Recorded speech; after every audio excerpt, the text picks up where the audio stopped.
Inilah game kedua yang benar-benar sangat saya nikmati saat memainkannya. Ya, setelah game Ninja Spirit yang saya mainkan beberapa minggu yang lalu. Awalnya, saya cuma pernah membaca informasi soal game ini pada sebuah majalah game. Kalau tidak salah majalah Game Station atau Hot Game, saya agak lupa. Dan tanpa saya duga, game Dragon Ball Adventure ini ternyata bukan cuma jualan nama besar Dragon Ball, tapi juga kualitas game yang solid. Bahkan lebih solid daripada game Assassin's Creed Shadow yang dirilis pada tahun 2025. Selamat datang di Gamer Paruh Waktu. Kita akan ngomongin game retro tiap akhir minggu. Ya, mari kita mulai ngomongin ulasan game Dragon Ball Adventure.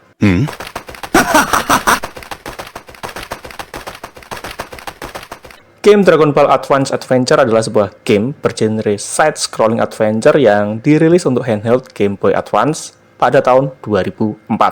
Gamenya diproduksi oleh DIMS, dan ini adalah developer yang juga beberapa kali mengerjakan seri game Dragon Ball Budokai. Jadi sudah terbiasa mengerjakan game Dragon Ball. Sedangkan untuk penerbitnya akan jadi 3, yaitu Bandeng Presto atau Ban Presto untuk pasar Jepang, kemudian Bandai Europe untuk pasar Eropa, dan Atari untuk pasar Imiriki. Secara gameplay, game Dragon Ball Adventure pada dasarnya adalah game side-scrolling beat 'em up dengan mekanik yang sangat seru dan terasa Dragon Ball banget. Seperti kita bisa memukul peluru musuh selama timingnya pas, dan juga ada combo-combo yang mudah dieksekusi tapi sangat satisfying banget bagi penggemar komik Dragon Ball seperti saya.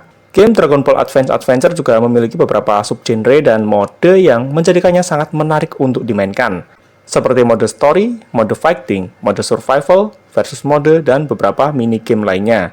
Seperti misalnya pada story mode, di mana selain memainkan genre side-scrolling beat 'em up sebagai genre utamanya, di sini kita akan menjelajah setiap area yang ada sambil mengalahkan musuh dan mengumpulkan power up untuk memperkuat nyawa, kemudian memperpanjang senjata tongkat kita, tongkatnya Goku maksudnya, dan menambah energi bar. Termasuk ada beberapa level yang cukup menguras daya ingat kita karena berbentuk labirin dengan banyak pintu di sana. Jadi ya cocoklah untuk melatih daya ingat gamer senior macam saya. Dan saking menikmatinya game ini, saya selalu menjelajah ke semua area tanpa mengintip panduan di internet, termasuk beberapa kali nyasar saat berada pada stage-stage labirin seperti ini. Dan saya akui saya nge-cheat dikit pada bagian labirin, yaitu dengan menggunakan kertas dan pulpen untuk mencatat rutenya. Nantinya pada beberapa stage kita akan bermain layaknya game vertical shooter dengan awan kinton, tapi di sini tetap secara beat 'em up. Jadi gebuk-gebukan sambil terbang. Tapi kita juga bisa menembakkan Kamehameha jika kita mau, tapi butuh perhitungan, karena untuk charging energinya cukup memakan waktu beberapa detik. Kemudian pada beberapa stage kita akan bermain layaknya game fighting yang secara mekanik terbagi menjadi 2 jenis, yaitu saat melawan boss pada mode adventure-nya, dan kalau pada bagian ini sih mekaniknya masih tetap sama seperti pada mode adventure-nya. Kemudian saat beralih ke scene khusus fighting, baik di turnamen bela diri dunia ataupun pada mode adventure, maka mekaniknya akan berubah menjadi mekanik seperti game fighting pada umumnya. Bahkan memiliki mekanik yang cukup kompleks dan lebih seru daripada mekanik fighting di game Dragon Ball GT, yang gameplaynya sangat membosankan itu dalam konteks sebagai game fighting. Kemudian pada mode fighting di game Dragon Ball Adventure ini kita memiliki mekanik tambahan seperti parrying, kemudian ada anti-air, kemudian chain combo sampai guard crush. Iya, secara nggak langsung kita diarahkan untuk bermain ofensif karena ada guard crush di sini. Untuk indikatornya ada 3, yaitu nyawa yang ada di bagian atas, kemudian energi bar di pojok bawah, dan guard bar di bawah nyawa ini. Secara cerita, Dragon Ball Adventure mengikuti cerita perjalanan dari saat Goku bertemu dengan Bulma sampai saat mengalahkan Raja Iblis Piccolo. Dan setiap cerita disampaikan melalui dialog sederhana yang menurut saya cukup baik dalam merangkum dan menyampaikan garis besar alur cerita sesuai di komiknya. Meski agak disayangkan karena enggak semua scene ditampilkan di sini. Seperti tidak adanya scene saat Goku bertemu Cici, kemudian saat Bulma kegatelan bertemu Jenderal Blue, ataupun saat Goku nyasar ke desa Penguin dan bertemu Arale. Ya, tapi setidaknya masih menampilkan scene berkesan saat Goku dengan polosnya berhasil diplekoto oleh Krillin saat mencari batu yang dilempar oleh gurunya, si Master Roshi. Ya, ini adalah bagian favorit saya di komik dulu. Pertemuan awal cikal bakal dua sahabat karib yang sangat menggemaskan ini.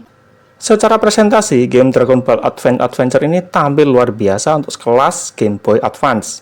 Dan saat memainkannya, saya sangat terkesan dengan detail visual, warna, animasi, desain karakter, dan juga desain levelnya. Dan semuanya tampil dengan sangat mempesona, bahkan untuk standar visual game di tahun 2025 sekalipun. Ya, tentu saja dengan game yang memiliki gaya visual yang sejenis. Kemudian untuk audionya juga terasa memuaskan, karena selain musik yang beberapa terdengar seperti aransemen ulang ringan dari musik di serial animenya, suara hantaman, pukulan, dan sound effect yang ada juga terasa cukup Dragon Ball banget. Secara keseluruhan saya puas banget saat memainkan game Dragon Ball Adventure ini, meski saya akui memiliki masalah frame rate yang sepertinya memang masalah yang timbul karena saya memainkannya pada emulator, bukan pada perangkat aslinya. Dan saya memberi nilai asik banget untuk Dragon Ball Adventure ini. Dan mungkin hal tersebut karena adanya perbedaan terbesar antara game zaman dulu dengan game di era modern saat ini, di mana pada game zaman dulu memiliki standar kualitas yang tinggi bahwa suatu game harus sempurna saat dirilis. Jadi nggak kayak game modern yang tidak mempermasalahkan rilis dengan banyak masalah, karena nantinya akan diperbaiki via update online. Dan apakah kamu punya saran game Dragon Ball lain yang seru tapi bukan bergenre fighting? Yuk diskusi di komentar.